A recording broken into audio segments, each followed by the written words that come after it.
Hi అండి, welcome to ask Hyderabad kitchen. ఈరోజు మనం బగారన్నం మటన్ కర్రీ ఎలా చేసుకోవాలో చూసిద్దాం రండి. ముందుగా 2 గంటల ముందు బాస్మతి బియ్యాన్ని నానబెట్టుకోవాలి. ఒక పాత్ర తీసుకొని అందులో 1 టేబుల్ స్పూన్ డాల్టా వేసి అది కరిగాక అందులోనే కట్ చేసి పెట్టుకున్న పచ్చిమిర్చి, కట్ చేసి పెట్టుకున్న క్యారెట్ ముక్కలు, 2 బగారాకులు వేసి వేయించుకోవాలి. ఇందులోనే 2 గంటల పాటు నానబెట్టుకున్న బఠానీ గింజలు వేసి కలుపుకోవాలి.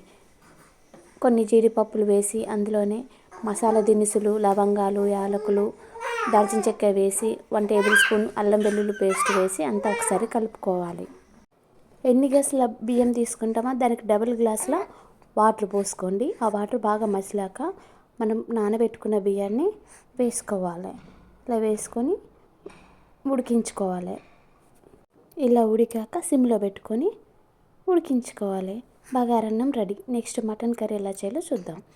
ఒక ప్యాన్ తీసుకొని అందులో 100 గ్రాముల ఆయిల్ తీసుకొని అందులో 2 కట్ చేసి పెట్టుకున్న ఉల్లిపాయ ముక్కలు, పచ్చిమిర్చి ముక్కలు వేసుకొని కలుపుకోవాలి. ఇందులోనే ఒక బగారాకు, 1 టేబుల్ స్పూన్ అల్లం వెల్లుల్లి పేస్టు, 1/2 టేబుల్ స్పూన్ పసుపు వేసుకొని అల్లం పచ్చిదనం పోయేదాకా కలుపుకోవాలి. మనం కడిగి పెట్టుకున్న మటన్ని ఇందులో యాడ్ చేసుకోవాలి. అంతా కలిసేలాగా ఒకసారి కలుపుకోవాలి. ఇది మటన్ కదండి, ఉడకడానికి కొద్దిగా టైం పడుతుంది. ఇలా కొద్దిగా ఉడికాక ఇందులో 2 టేబుల్ స్పూన్ల కారం, 2 గ్లాసుల వాటర్ పోసుకొని అంతా కలిసేలాగా కలుపుకోవాలి. ఇందులోనే కొద్దిగా సాల్ట్ కూడా వేసుకొని మసాలా కూడా వేసుకొని అంతా కలిసేలాగా కలుపుకోవాలి. మటన్ ఇలా దగ్గర పడ్డాక కొద్దిగా కొత్తిమీర వేసి అంతా ఒకసారి ఉడికించుకోవాలి. అంతేనండి, మటన్ కర్రీ కూడా రెడీ అయిపోయింది.